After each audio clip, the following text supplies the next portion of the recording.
Está no ar. Programa Café com Leite. Apoio. Água Mineral São Geraldo. Farmácias Gentil. Laboratório Lamic. Marmoraria Juazeiro. Panebon. Pão Nosso. Leite Contabilidade. Leite Marcas e Patentes. Hotel e Pousada. Café com Leite. Santa Cecília Vidros Temperados. Sicredi. Ótica Santa Isabel. Olá, estamos começando mais uma edição do programa Café com Leite. E é com muita alegria, uma honra me sentar aí ao seu lado, me deliciar de um gostoso cafezinho. Mas em especial lhe manter sempre bem informado, porque essa é a função do programa Café com Leite, para você que está em casa, você que está obedecendo às determinações daqueles que entendem de saúde e cumprindo o distanciamento social, ficando em casa, fique tranquilo. Nós levamos o que há de melhor para você em informação. E hoje, mais do que especial, vamos conversar com o Dr. Ricardo Santana, ele que é médico gastroenterologista e vai abrilhantar o nosso programa de hoje, falando sobre emergências médicas frente ao Covid-19.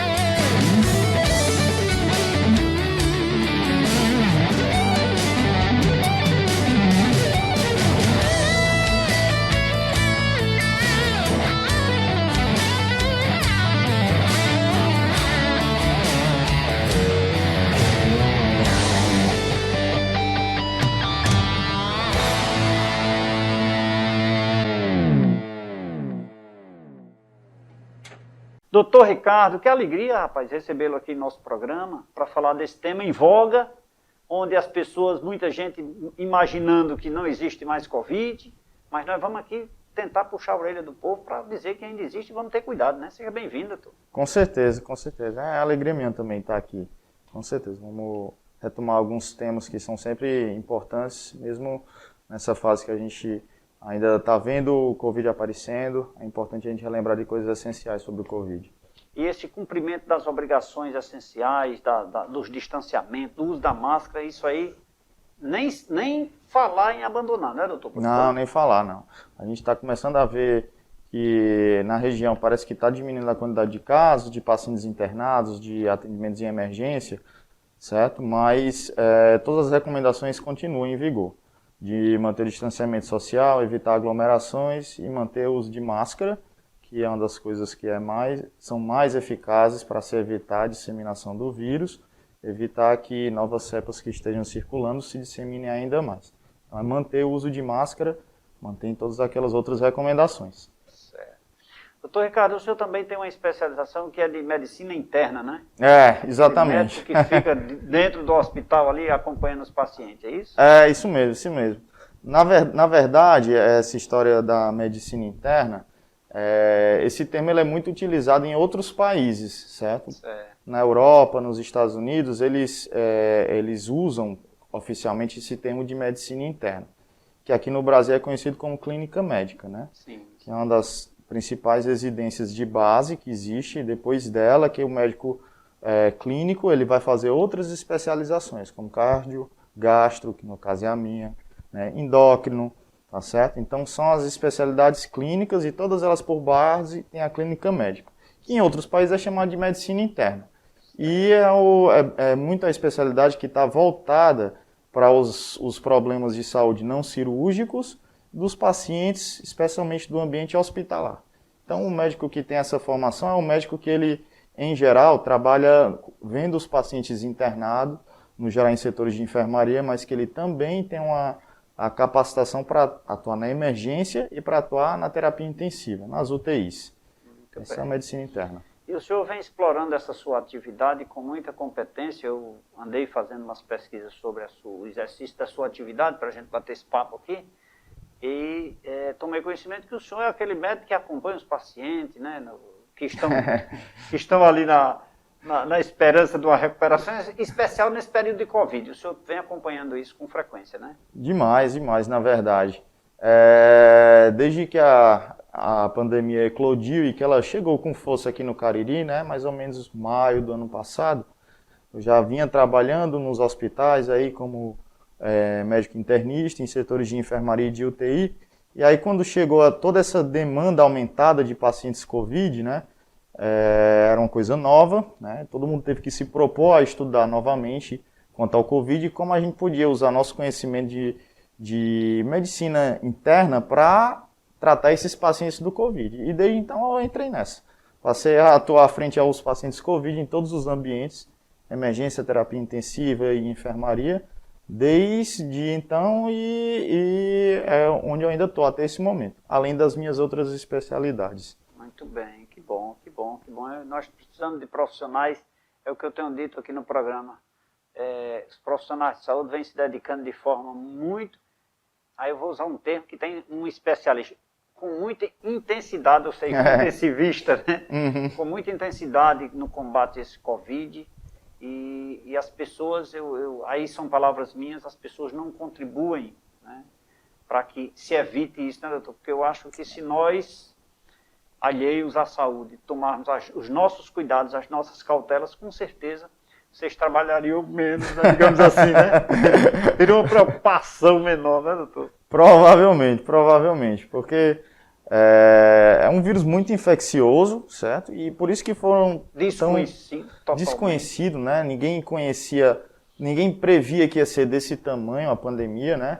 E foi o que pegou todo mundo da comunidade científica de surpresa, foi a capacidade de disseminação do vírus, e um vírus com potencial letal significativo, né? E a dimensão que essa pandemia passou a ter, né?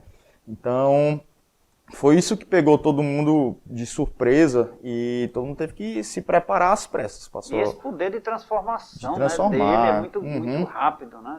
Com certeza, com certeza. É um vírus que a gente está vendo que ele está surgindo novas cepas, né? Ele se adapta, a gente entende como evitar de algumas maneiras, mas surgem novas cepas, várias explicações tem para isso, né?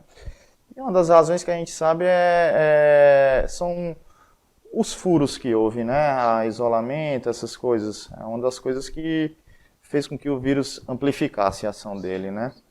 Doutor, um paciente acometido da Covid-19, necessariamente ele tem atendimento de urgência ou de emergência? Não, nem sempre não. Assim, hoje em dia a gente já entende muito bem como é que o vírus se comporta nesses termos epidemiológicos, né? Certo. A gente sabe que a grande maioria das vezes vão ser infecções leves que não vão precisar de internação, que são infecções que vão poder ser tratadas em casa ou a nível ambulatorial e que muitas vezes não vão precisar de nenhuma medicação, além de medicações sintomáticas mesmo. Medicação sintomática que é para febre, dor no corpo, para uma náusea, para uma diarreia, alguma coisa assim.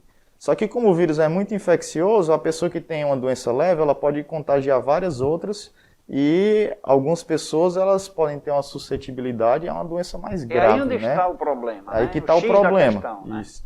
Exatamente, aí que está o problema.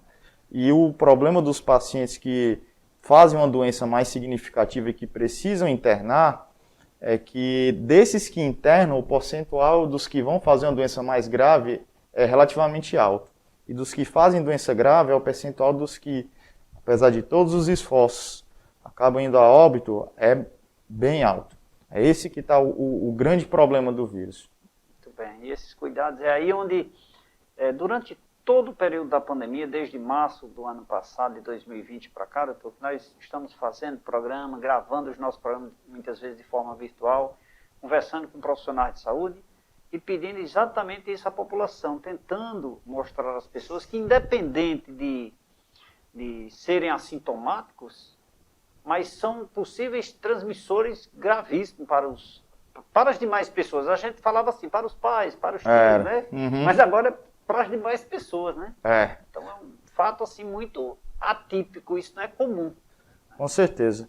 Bem como você pontuou bem aí, para as demais pessoas, que no início a gente via muito mais um acometimento de idosos, de pessoas com comorbidades mais graves, mas o que aconteceu é que uma quantidade tão grande de pessoas passou a ser contaminada que ele passou a infectar todas as faixas etárias e, inevitavelmente, em pessoas mais jovens e saudáveis, alguns passaram a desenvolver doença grave também. Acaba que isso é um cálculo, é uma probabilidade que existia desde o princípio.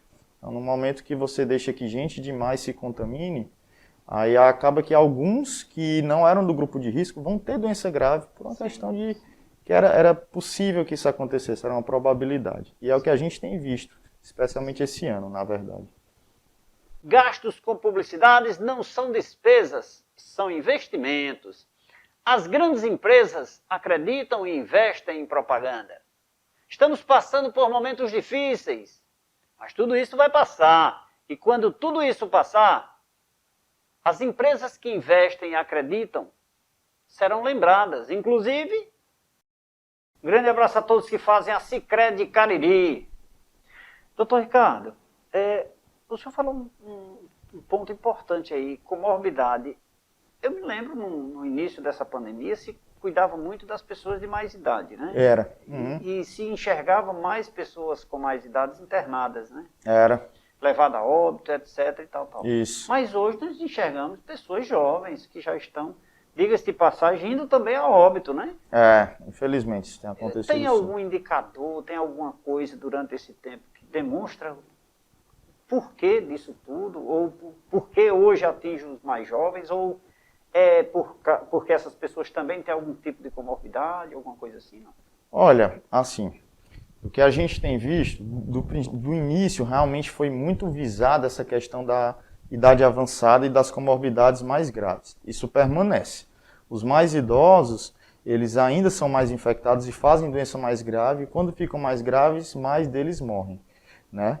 Só que desde que começou a vacinação e com as novas cepas do vírus, a gente passou a ver muito mais gente mais jovem, que eram pessoas não vacinadas, né?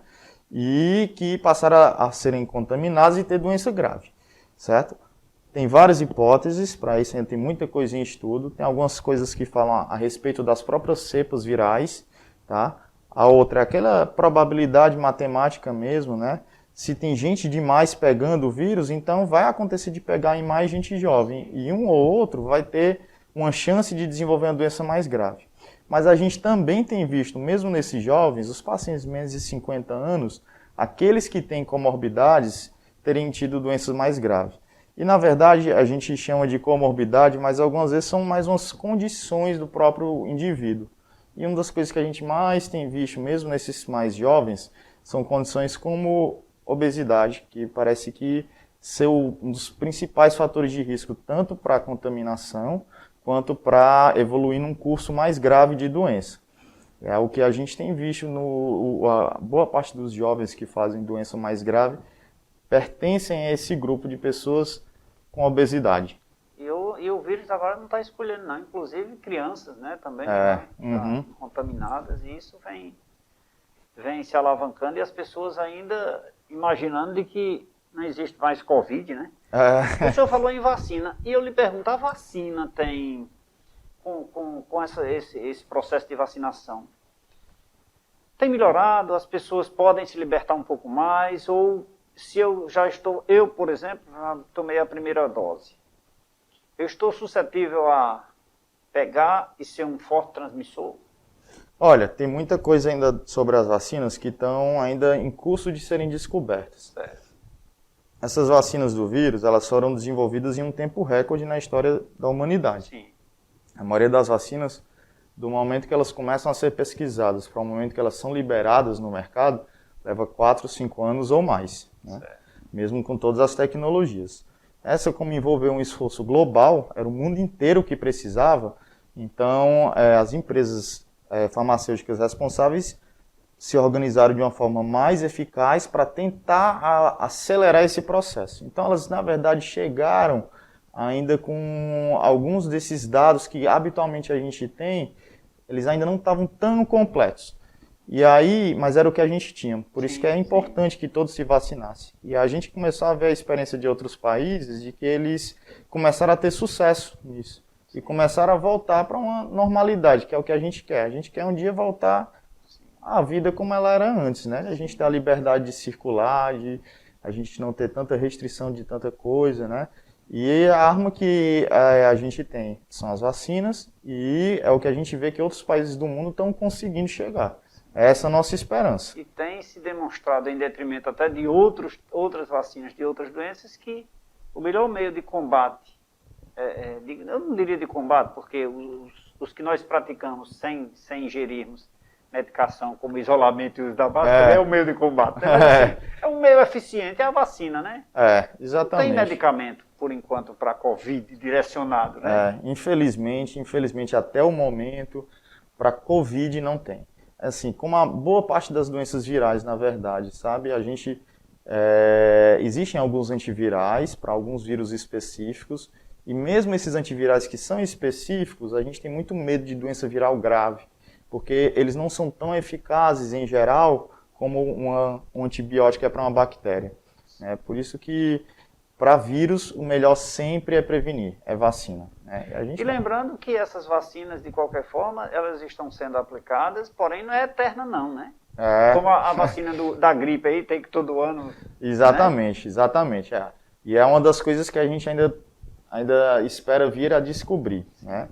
O que a gente espera com o tempo, né, com os próximos meses, é que essas respostas surjam.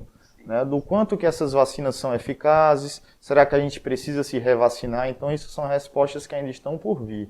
Né? A gente quer ter esperança e ver que a arma que a gente tem é essa, a gente tem que utilizar. Tem que utilizar e defender a população. Eu acho que isso eu sou admirador, desde aquele cidadão, aquele jovem ou aquela jovem que faz ali a limpeza no ambiente hospitalar, até o enfermeiro, toda a equipe, né? O fisioterapeuta, que é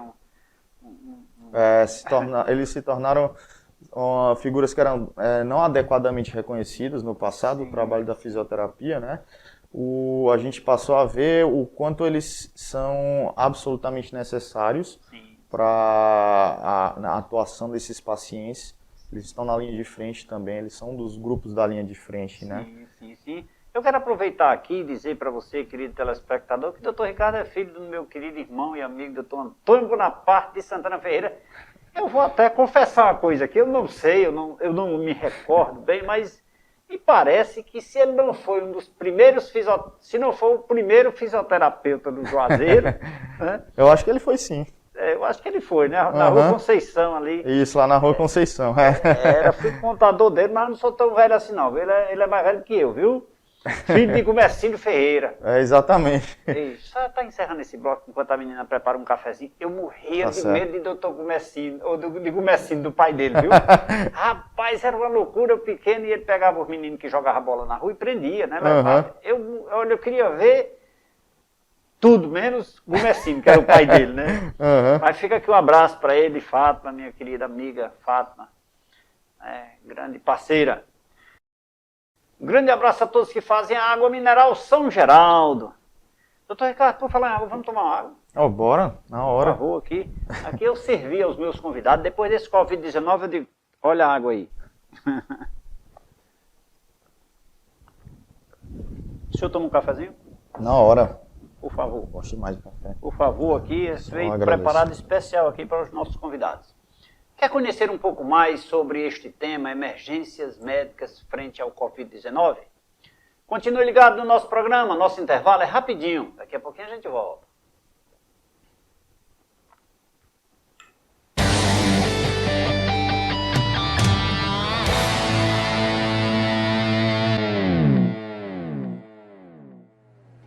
De volta nesse segundo bloco do programa Café com Leite. Hoje o meu convidado, com muita honra, doutor Ricardo Santana, ele que é gastroenterologista e também atua com muita competência, com muita maestria na medicina interna, abrilhantando o nosso programa de hoje falando sobre emergências médicas frente ao Covid-19. A quem eu peço permissão aqui para mostrar para você, querido telespectador, a Lei de Certificação Digital. Adquira já o seu certificado digital A1, A3, SPF, SNPJ, na Lei de Certificação Digital. É só ligar no telefone 3312-5500 e falar com minha amiga Doris, agendar o seu horário. Eu garanto, tem os melhores preços do mercado, é rápido, seguro e com a eficiência da nossa querida Doris. É só ligar e agendar. Tem a assinatura da Lei de Contabilidade. Grande abraço a todos que fazem a Pano é Bom Pão Nosso. Doutor Ricardo, um detalhe importante que eu queria saber do senhor, essa questão, eu lhe perguntei no bloco anterior, se necessariamente toda pessoa cometida da Covid-19 vai para a emergência, né? Então, existe aquela questão, do contato, do contágio, né? O contato e o contágio, porque tudo começa por aí, né? Se eu deixo de usar máscara e eu estou positivo, sem saber, assintomático, eu posso lhe transmitir, não é isso? Exatamente. Vamos criar uma situação hipotética. Eu estou testado positivo, o senhor teve esse contato comigo, o que é que o senhor deve fazer em primeiro momento? Amanhã eu lhe disse, doutor, eu testei positivo. O que é que o senhor deve fazer? Já corre e vai fazer os testes? Não. Não. Aí nessa situação, assim, o que a gente recomenda o vírus ele vai ter nesse momento um período de incubação. Então, se você testou positivo, é que você está contaminado e você está no período de viremia, em que tem muito vírus proliferando no seu corpo. Esse período de viremia, ele ocorre antes do período que a pessoa tem sintomas, por isso que você estava assintomático. Então, a gente tem que dar pelo menos esse período da incubação, a incubação é o período que o vírus está entrando no organismo. Certo. Só depois disso que a gente começa a ter a viremia, que o vírus vai se tornar detectável. Então, a gente pede que a pessoa espere uns 3, 4 dias antes de fazer teste. Fique isolado dos seus contactantes, né? Porque ela pode já eliminar alguma coisa e no 3º, 4º dia ele pode fazer um teste, certo? Se ele fizer antes disso, corre o grande risco de ele fazer um falso negativo. O teste vir negativo e a pessoa ter o vírus. Só que o vírus ainda não está numa quantidade detectável. Mas ele está numa quantidade de recontaminação, ou seja, pode contaminar durante esses 3 dias aí primeiro? Essa informação a gente ainda não tem com precisão. Por isso que a gente pede que essas pessoas que tiveram contato se isolem, certo? Porque, como eu te falei, existe um período que a pessoa já pode estar eliminando em pequenas quantidades, contaminar outras pessoas, mas os testes ainda não darem positivos. Certo. Então a gente ainda não tem essa informação, essa resposta com certeza. Na dúvida é melhor deixar isolado e prevenir. Isolado, previne, não custa nada, é melhor, né? Exatamente. Então, passado 3, 4, 5 dias, foi feito o teste, deu negativo, posso voltar a trabalhar normal ou continuo em isolamento? Então, a gente hoje em dia entende que esse paciente, se ele passou desse período, deu negativo os testes, e ele nunca nem manifestou, ele apenas teve contato com alguém que teve, que positivou, a gente vai deixar liberado esse indivíduo. Esse daí está liberado. Só tem que prestar atenção que às vezes o teste ele vem numa margem ali de indeterminado. Sim, aí esse daí é melhor esperar mais 1, 2 dias e repetir o teste, na dúvida. Muito bem. E qual o teste? É sempre sob uma orientação médica ou eu posso procurar essas unidades sentinela aí e fazer o teste? Olha, o pessoal das unidades sentinelas, eles já podem lhe dar recomendações, certo? De qual seria o período mais ideal de se fazer o teste, qual seria o teste mais adequado, tá? Então, na dúvida, é melhor procurar um médico, certo? Mas, em geral, os profissionais que atuam nessas unidades, estão aptos, eles entendem como é que está a evolução da doença. Doutor Ricardo, o senhor falou que nesses 3, 4 primeiros dias, são dias que estão em processo de incubação. Depois aflorou, testou positivo. Vem a gravidade, vem os sintomas, digamos assim, nesse momento, depois desses 4, 5 dias, é isso? Olha, em geral não. O habitual, que é esperado da evolução, que a gente conhece, né? Já tem mais de 1 ano de pandemia, a gente entendeu como é que é a história do vírus, né? Que ele se manifesta, que a gente chama em medicina de história natural da doença. Então a gente já sabe que o vírus, depois que ele incubou, ele está proliferando, é o período de viremia. Esse período ele dura em torno até do 8º, 10º dia. Nesse período a pessoa pode ter uns primeiros sintomas, certo? Os sintomas costumam ser leves nesse período, né? Mas ela já pode ter alguma coriza, já pode ter alguma tosse, pode ter uma moleza, dor no corpo, uma febre, uma diarreia. São indicadores. Que são indicadores, são os sintomas mais comuns. Então, ela pode ter sintomas sim já nesse período. E esses sintomas terem uma remissão espontânea e depois, mais para frente, voltarem, que é o que o vírus costuma fazer, essas 2 fases. Certo. Então, ingerir muita água é importante. Sempre é. Sempre é, independente do vírus, né? Mas a questão sobre o vírus, doutor, esse período, né, ele é para qualquer vírus?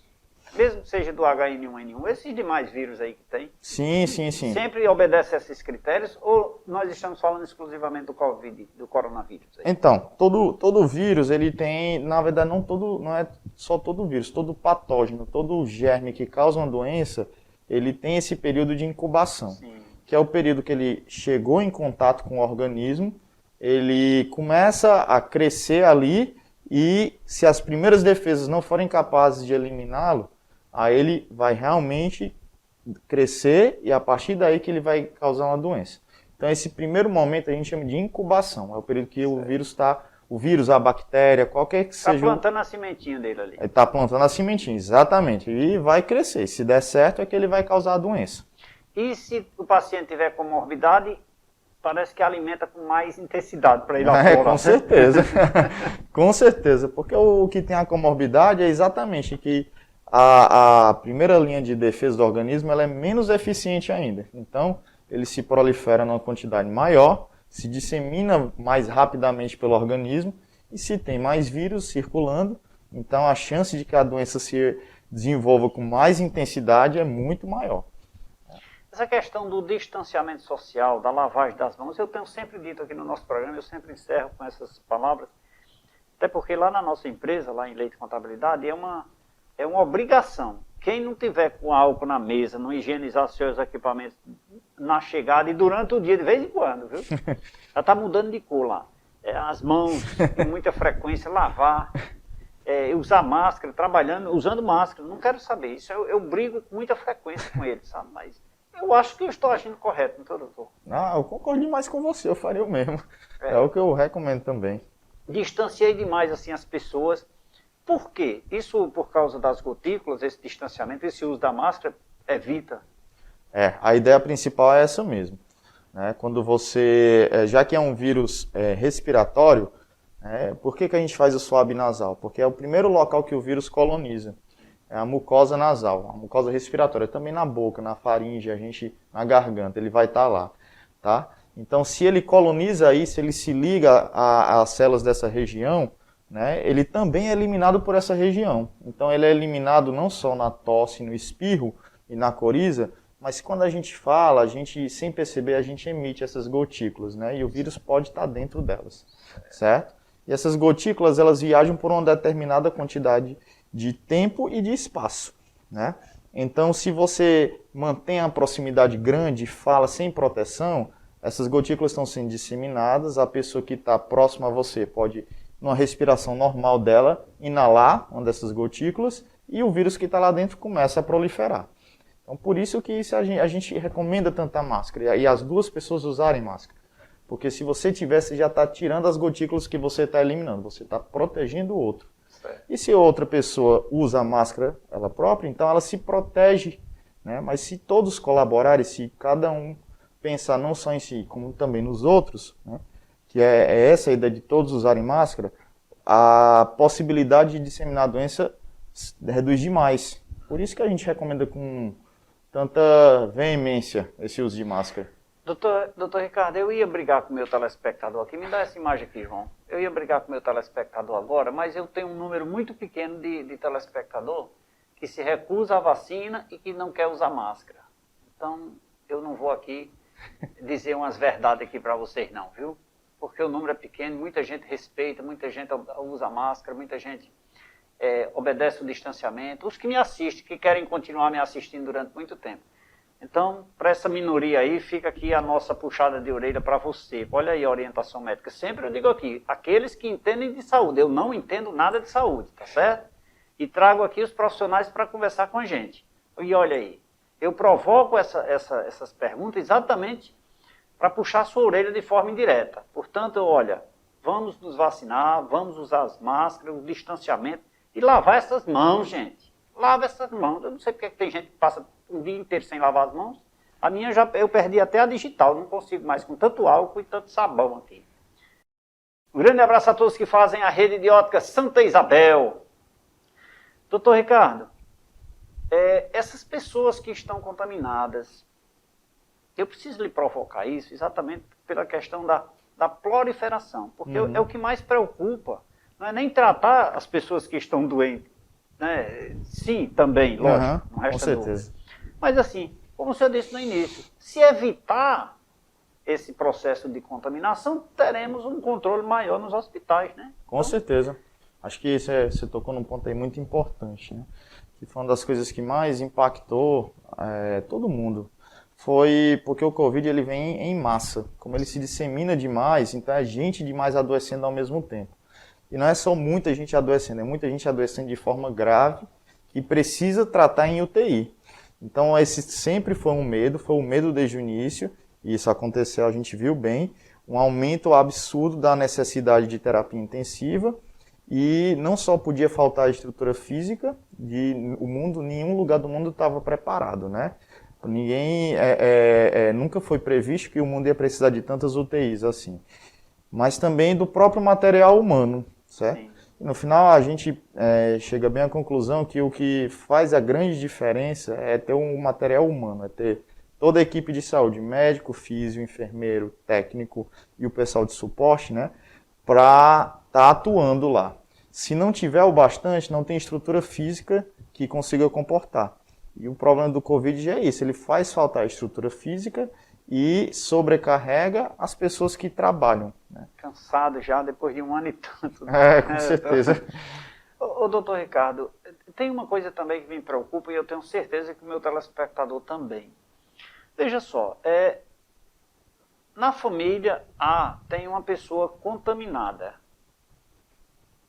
A esposa ou o esposo, o filho não sabe, ou sabe, testou positivo, o que fazer? Porque eu não estou preparado, né? Assim como os médicos também sofreram muito no início, para entender tudo isso. Eu, que não sou da área, como é que eu vou fazer? Eu moro na mesma casa, eu convivo com essa pessoa, o que eu devo fazer para eu não me contaminar? Porque o meu grau de risco aí é 99%. É grande mesmo. É grande. É grande.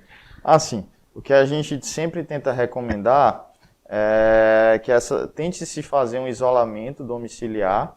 A pessoa que já foi testada positiva, que ela não circule livremente pela casa e que, se ela tiver que fazer isso, que ela use as medidas habituais de proteção. Máscara, evitar tocar no próprio rosto, porque ela pode encostar no rosto que está contaminado das gotículas dela própria e ela pegar no objeto que outra pessoa da casa vai utilizar. Então, o ideal é que ela fique isolada. Né? Dado o tempo, como a gente comentou, 3, 4 dias de incubação, os outros familiares que moram, os contactuantes intradomiciliares, que a gente chama, vale a pena eles serem testados. Porque aí, se todo mundo da família testou positivo, ninguém mais precisa se isolar, todos estão positivados ali dentro. Né? Então, o que a gente recomenda é isso. E ficar vigilante para saber se vai ser uma doença mais leve ou uma doença que tem sintomas, quando que precisa ir numa emergência, esse tipo de coisa. Aí eu lhe questiono, quando é que eu preciso? Eu não, quando é que doutor, porque olha, graças a Deus está com um pouco mais já vai praticamente fazer 2 anos, e eu tenho todos os cuidados possíveis. Eu vivo minha vida normal, mas eu tenho todos os cuidados, eu tenho todas as cautelas. Então, o vírus vem e eu passo aqui, eu dobro ali, eu não quero saber dele. Certo, não, né? Tá mais que certo. Então, eu lhe pergunto, aí vem a questão da gravidade, dos sintomas, né? Sentir os sintomas, coriza, dor de cabeça, etc. e tal. E quando é que torna-se grave para que seja internado para urgência? Quando vai para urgência? Então, a gente sempre recomenda, quando começarem a surgir os sintomas que estejam lhe incomodando ou chamando a atenção, procurar uma emergência. Certo. E lá, o médico, o profissional de saúde, vai avaliar qual é o nível de gravidade e dar a recomendação mais cabível naquele momento. Será que é um caso de acompanhamento ambulatorial? Vai para casa, toma esses remédios sintomáticos, repousa, se hidrata bem, volte em 48 horas para ser reavaliado, ou se os sintomas piorarem, volte imediatamente. E vai ter aqueles que chegam na emergência e, de acordo com os sintomas que eles estão relatando, os achados no nosso exame, nos exames complementares a gente decide por internar. Certo. No geral, as causas de internação são principalmente da parte respiratória mesmo. Certo. É quando ele está o que a gente fala muito está desaturando, né? Sim. Que é quando a gente está vendo que a capacidade de oxigenação está diminuída. Aí esse é o paciente que, em geral, que a gente interna. Muito bem. Doutor, necessariamente esse esse coronavírus, ele ataca primeiro o pulmão, é isso? Então, assim, um dos sintomas que chamava sempre a atenção era a coriza, né? A coriza, a anosmia, que é a perda do olfato. Então ele começa pegando o epitélio respiratório alto, né? Nariz, faringe. E aí pode dar dor de garganta, pode dar essa tosse, essa primeira tosse. E à medida que vai transcorrendo, o vírus está proliferando também no sangue. E aí a resposta do sistema imunológico é que causa a febre, a dor no corpo, a dor de cabeça. O vírus ele vai continuando o caminho dele, vai chegando agora no pulmão. Só que ele já está atuando em vários outros setores do organismo. A gente sabe hoje em dia que o coronavírus ele é um vírus que ele tem uma ligação muito especial com as células dos vasos. Então ele não é uma doença somente pulmonar. Ele é uma doença vascular, uma doença, em termos mais médicos, uma doença endotelial. Ele pega vários, que é a superfície que reveste os nossos vasos sanguíneos, especialmente os pequenos vasos, que no pulmão eles são responsáveis pela troca gasosa. Então é uma doença também vascular, e é por isso que ele assume toda essa gravidade. Certo. Aí, e como o pulmão é o processo respiratório que dá vida aqui para a gente conseguir... Exatamente. Né, ser oxigenado, aí o negócio ataca lá e complica a nossa vida. Aí complica demais. Tem algum ponto assim que seja pacífico, que a pessoa possa fazer naquele momento em que ele estiver sentindo falta de ar, ou sentiu falta de ar, corre para o profissional? Não, vamos conversar esse assunto no próximo bloco. Um grande abraço a todos que fazem a rede de farmácia Gentil. Doutor Ricardo, vamos tomar mais uma água? Bora, com Por certeza. favor. Agradeço.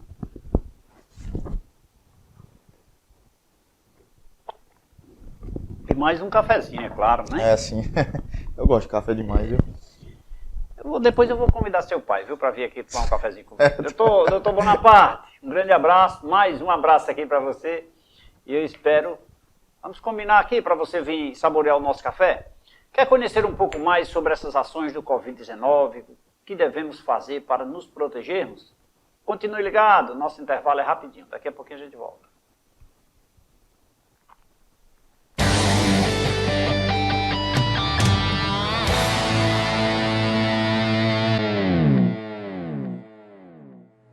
De volta nesse terceiro bloco do programa Café com Leite, hoje conversando com o médico Dr. Ricardo Santana, ele que é gastroenterologista e desenvolve também a atividade porque é especialista em medicina interna, né?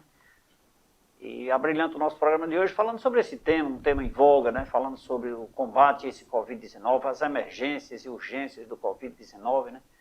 Então você que também desconhece, assim como eu, essas ações, é bom estar atento aqui às informações, às orientações, à aula que nos é proporcionada aqui pelo nosso convidado, Dr. Ricardo Santana, a quem eu peço permissão para mostrar aqui para você, querido telespectador, o Café com Leite em Revista, uma revista feita de forma muito especial para você.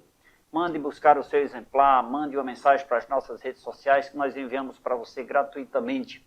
Uma revista que você merece sim ter na sua cabeceira de cama, para você ler, tem muita matéria importante aqui que com certeza vai agregar valor à sua vida. E como eu disse, feita com amor para você. Quero aqui mandar um abraço a todos que fazem a rede de laboratórios LAMIC. Doutor Ricardo, então, vamos lá, aquela pessoa que sente-se com falta de ar necessariamente, já tem que correr para a emergência, é Covid, vou morrer, ou tem que ter as cautelas devidas? Olha, nessa situação, a gente recomenda que se sentiu falta de ar, é melhor ir para uma emergência e ser avaliado por um médico. Porque pode ser só um quadro de ansiedade, a pessoa que está contaminada, ela vai estar sempre naquela, será que eu vou ficar mais grave? Isso gera ansiedade tremenda e a gente tem visto isso demais. E isso precisa ser avaliado por alguém, para entender assim, o quanto essa falta de ar, ela realmente é um acometimento respiratório do Covid e o quanto pode ser só um quadro de ansiedade. Se for um quadro de ansiedade, é detectado e toma as providências. Isso, exatamente. Né? E a gente mantém as recomendações. Olha, volte aqui se piorar, volte aqui em tantas horas, tantos dias para ser reavaliado por um médico. Né? Mas a gente tem que não deixar escapar a situação pior. Então, sentiu a falta de ar, é melhor ir para uma emergência. E isso pode acontecer, doutor, eu sem ter nenhum sintoma de nenhuma coriza, nenhuma dor de cabeça, nenhuma dor nos olhos, nada por ali, de repente vi só essa falta de ar e já ser um forte indicador do Covid? Olha, infelizmente pode. Embora não seja o quadro mais comum, na verdade é até raro o paciente não ter tido nenhum sintoma e de repente já está manifestando o quadro respiratório, mas isso pode acontecer. De o primeiro sintoma que ele vai na emergência e acaba ficando internado já ser a falta de ar, porque a oxigenação não está sendo mais o suficiente. Em chegando, eu vou lhe fazer algumas perguntas aqui, doutor, e eu lhe peço permissão, até o senhor responda, fique muito à vontade, porque tem a questão ética. Não, com certeza. E eu fico provocando aqui, querendo saber pequenos detalhes, né? Mas assim, respeitando as suas limitações, eu lhe pergunto, o paciente que tem falta de ar, necessariamente ele já vai ser hospitalizado, ele já vai ser entubado, porque hoje é o que se teme nesse processo de Covid, é isso. Com certeza. Temer e já vou ser entubado e já vou morrer. Eu sei. A gente vê muito isso na nossa prática, né? A gente sente toda essa ansiedade do paciente, dos familiares, essa ideia que eles já têm pré-concebida de que a doença vai ser grave, eu vou para a UTI, vou ser entubado e vou morrer, né? Mas não necessariamente é dessa forma. Realmente, o paciente, quando ele procura a ajuda precocemente e é avaliado e é necessária internação de forma precoce, a gente consegue ver melhor a evolução da doença. Quando a gente acompanha no dia após dia a evolução da doença, ainda que ele tenha sido internado numa fase mais tranquila, a gente já consegue antever aqueles pacientes que têm um potencial maior de ficarem graves. Então a gente consegue agir nos tempos mais corretos, mais precoces, para que a doença não se torne ainda mais grave. Diferente daquele que tem menos acesso à saúde e chega num momento de uma emergência extrema. Se ele chegar aí, às vezes as opções que a gente tem são menores, e mesmo a gente colocando elas em ação, o dano causado já está instalado e a gente não consegue mais reverter tanto. E indo pelo processo de acompanhamento, é como o senhor disse, sabe que vai se agravar, possivelmente vai se agravar, mas tem um processo de acompanhamento que fica mais fácil, né? Exatamente, tem uma série de coisas... Conhecendo o paciente, digamos assim, em outras palavras. Exatamente, tem uma série de coisas que a gente usa nesse acompanhamento para entender como é que ele deve se comportar. Várias coisas, desde a idade, o sexo, os achados... Eu ia te perguntar aí, se criança, mulher e homem, pessoa de mais idade, se tem alguma interferência nesses cuidados? Olha, tudo leva a crer que sim, porque a gente já vê o perfil geral dos pacientes que ficam mais graves, né? Então a gente, que no geral costuma ser homens, né? Homens entre 30 e 60 anos, especialmente obesos, ou com outras comorbidades ou outras condições, por exemplo, diabetes, pressão alta, grande etilísteo, uma pessoa que bebe bastante. Esse costuma ser o perfil geral dos pacientes que fazem uma doença mais grave. Então a gente usa uma série de dados, né? Dados radiológicos, dos exames de imagem, dos exames de sangue, o dia após dia, para que lado que o paciente está indo, né? Como é que os exames estão melhorando, ainda estão em piora, para entender assim, olha, ele tem determinada chance de piorar. Então, com esses dados é que a gente entende qual é que vai ser o momento mais adequado de cada terapia e qual o paciente que desde o início que ele entrou, olha, a chance de ele ir para a UTI é razoável, é considerável. Sempre mantendo a família ali. Isso, exatamente. A gente está lá, conversa, tenta acalmar de todas as formas, né? É inevitável a ansiedade nesse momento, né? Do paciente e dos familiares, certo? E aí acompanhando. Doutor Ricardo, e as pessoas, já que o senhor falou ainda há pouco no bloco anterior na questão do pulmão, eu lhe provoquei isso, as pessoas que são, o senhor falou, o consumidor do álcool, né? E o consumidor do tabaco, né? Sim. Esse tem possibilidade mais, digamos, mais grave? Tem indicadores sobre isso? Olha, assim, o que a gente sabe é que as pessoas que têm uma doença pulmonar prévia, né?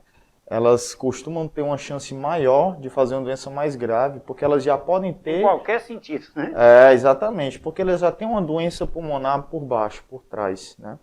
Então, eles podem ter uma gravidade maior do Covid em relação ao pulmão. Isso é uma doença de mais difícil manejo, de mais difícil tratamento e que acaba prolongando o tempo do paciente ficar internado, o tempo de UTI, e às vezes aumenta realmente a chance de morte. Realmente tem isso. certo? Quando a gente fala muito dessa questão do tabagismo, no geral, é quando é uma carga mais significativa, uma pessoa que fuma uma quantidade considerável por muito tempo, mais de 10 anos. Esses são os pacientes de maior risco mesmo. Doutor Ricardo, outro ponto importante é que hoje eu enxergo um volume de pessoas significativo praticando exercício, fazendo caminhadas, visitando academias, fazendo musculação, dentre outras formas de prática de exercício. Essas pessoas têm menos chance, digamos assim, de ir para uma emergência? E o que a gente tem visto, infelizmente, é que pessoas que fazem atividade física também têm chance de desenvolver uma doença mais grave. É menos, certo? É menos. Realmente o perfil são aqueles... Não vamos confiar, né? Não tem, né? Exatamente. Então não dá para se confiar nisso. Não dá. Porque, embora a probabilidade seja menor, mas ela ainda existe, né? Existe um forte poder de contaminação, né? Ela pode disseminar para outros. Então, essa pessoa, ela pode, ela própria, tem uma chance menor de desenvolver uma doença grave, mas ela pode estar disseminando para várias outras, né? Então, no Covid, a gente tem que estar sempre pensando em termos populacionais, não só em você, mas todos que você convive. Toda a sociedade, né? A convivência. Um detalhe importante é a questão, a pessoa que está, digamos assim, na UTI, necessariamente, doutor, ele vai estar entubado? Não, isso também é outra... É bem legal você ter tocado nesse ponto, porque é o grande medo do paciente e da família. E com certeza a gente entende, quando a pessoa vai ser entubada, ela vai ser sedada, ela vai ficar inconsciente, às vezes por dias, por semanas. Alguns pacientes eles passam 3 semanas sedados. É muito tempo. E é um período em que a gente não entende como é que está a consciência, né? Você saber que você vai ser sedado, ficar inconsciente, não sabe se acorda. Então imagina o tamanho da ansiedade que isso gera na pessoa e na família. Mas a UTI, o ambiente de terapia intensiva, ele é acima de tudo um local em que a gente consegue ter uma assistência mais imediata.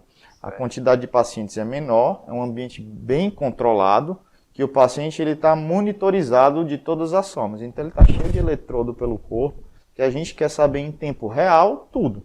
A respiração dele, a oxigenação, os batimentos cardíacos, tem sempre alguém de olho nele, não é que nem um paciente que está num quarto. Né? Tem uma porta, tem um espaço físico que está entre o profissional de saúde e o paciente. Ele não tem como ter uma pessoa lá dentro o tempo inteiro. É mais seguro para o paciente. É mais seguro. Né? Então, por segurança, os pacientes que a gente tem essa chance de que ele complique nas próximas horas, é melhor mandar para a UTI. Tem vários que entram lá e não são entubados, porque a gente consegue fazer melhor as terapias, eles se recuperam mais rápido, porque a gente conseguiu mantê-lo sob uma observação mais rigorosa e contínua. E necessariamente, por ele ir à UTI, não quer dizer que... Porque é o medo, né, doutor? Quando com certeza. Para a UTI, eu já penso que vou morrer. Isso aí é natural do ser humano, né? Com certeza. Mas isso aí o senhor já passa uma tranquilidade em dizer que a atenção do profissional de saúde é redobrada, né? Porque com está todo monitorado, né? Isso. Os ambientes de UTI... Se eu quero deixar a família daqueles que estão... com o pessoal na UTI mais tranquilo, viu, doutor? Por isso que entendi, eu estou claro. Né? Mas eu acho que é importante essa questão ser trazida também para as pessoas entenderem também o que é o propósito de uma UTI. Sim. E isso só vai ajudar. Com paciente, certeza. Né? Exatamente. Doutor, dentro desse contexto, vem necessariamente, o senhor disse que tem paciente que chega a passar 2, 3, 4 semanas na UTI, eu lhe pergunto, o fato dele estar ali sedado por esse tempo todo, ou por estar entubado ou não, isso pode deixar sequela? Diante desse Covid, que é tudo muito novo, tudo muito inconstante, pergunto, já em virtude desse tempo, já dá para se imaginar que tipo de sequela, o que é que esse paciente pode ter daí para frente?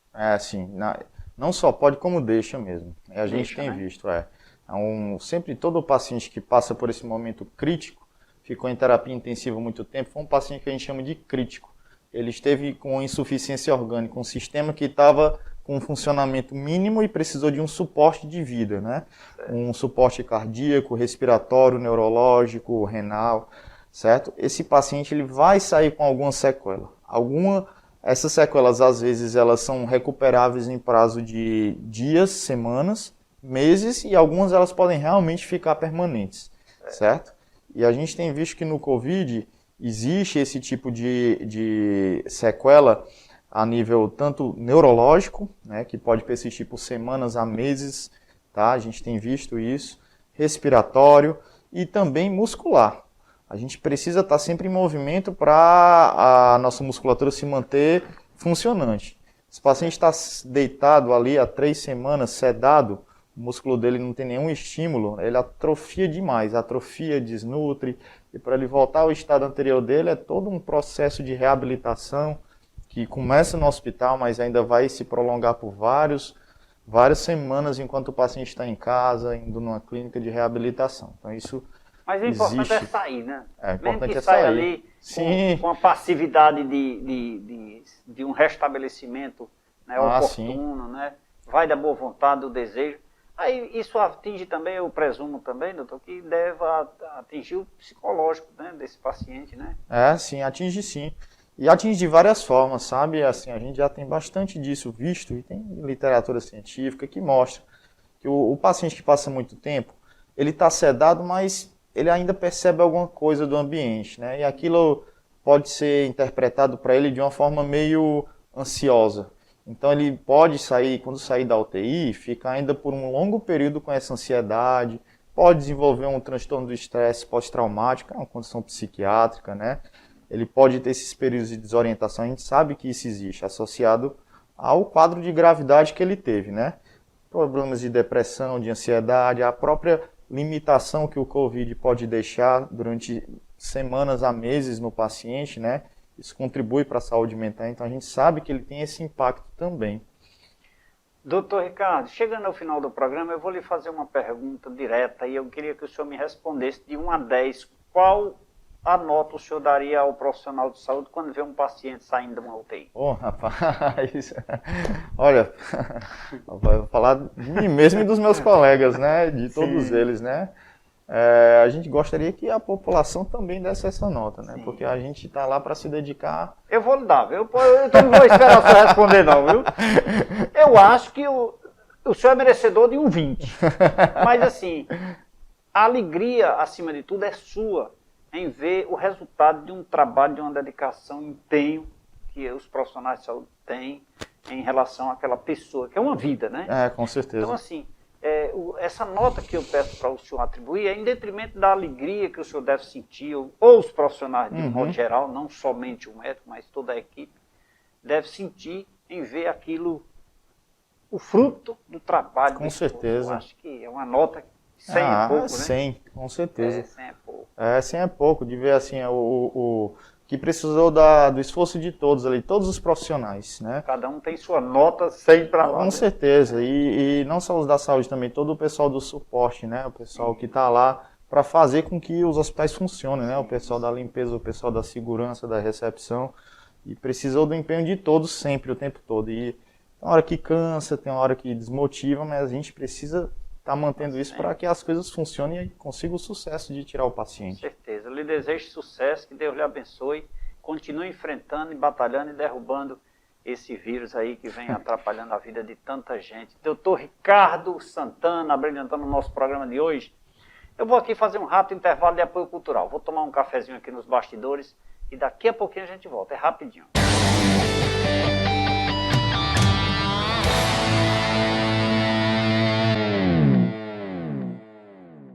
Falei que era rapidinho, já tomamos um café, tomamos uma água, e depois da nota 100, merecida aqui ao doutor Ricardo e todos aqueles que fazem a saúde de um modo geral, inclusive não quero deixar de abraçar aqui o maqueiro, o rapaz da portaria, a menina que atende lá na recepção, toda essa equipe de profissionais, né, o atendente, de um modo geral, os enfermeiros, os auxiliares, são pessoas importantes nesse desempenho, nessa luta, nessa guerra, que isso é uma guerra, né?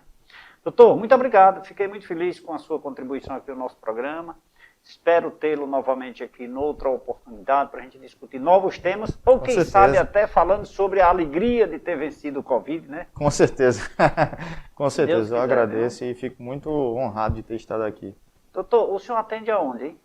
Atendo lá na Rua São José, na Endoclinic. Endoclinic, né? Exatamente. Com o meu amigo Dr. Robério. Dr. Robério. Mais um. O Dr. Robério já esteve aqui no programa. Foi mesmo, ele já teve, né? Várias vezes. E outros médicos de lá também, viu? Inclusive, olha, o doutor Daniel Landim, grande profissional. A doutora Patrícia falou sobre hepatite recentemente, agora mesmo, aqui no programa. Que bom, toda a equipe de profissionais da Endoclinic, capitaneada pelo meu querido irmão e amigo doutor Roberto Mota, aqui externo, aqui o nosso abraço. Um abraço também para o doutor Bonaparte, para a dona Fátima, mães genitores aqui do nosso querido doutor Ricardo, e todos vocês que nos assistem. Muito obrigado pela companhia, nós vamos ficando por aqui, mas você continua nos acompanhando nas nossas plataformas digitais, no Facebook, no Instagram, no aplicativo do programa, no nosso canal no YouTube, no site tvverdevale.tv e também no site tvcafécomleite.com.br, onde você assiste esta e todas as edições do programa Café com Leite. Lembrando que o distanciamento social, o uso da máscara, o uso do álcool em gel e a lavagem das mãos com muita frequência são os melhores meios de combate ao Covid-19, segundo aqueles que entendem de saúde. Portanto, a nossa orientação, que desejamos a sua companhia diariamente, é de que não tenha medo, tenha muito cuidado. Vem aí personalidades que inspiram a nossa nova temporada. Beijo a todos, fiquem com Deus. Amanhã estaremos de volta com mais uma edição especial para você. Assistam agora o programa Dicas de. Tchau, tchau, até lá.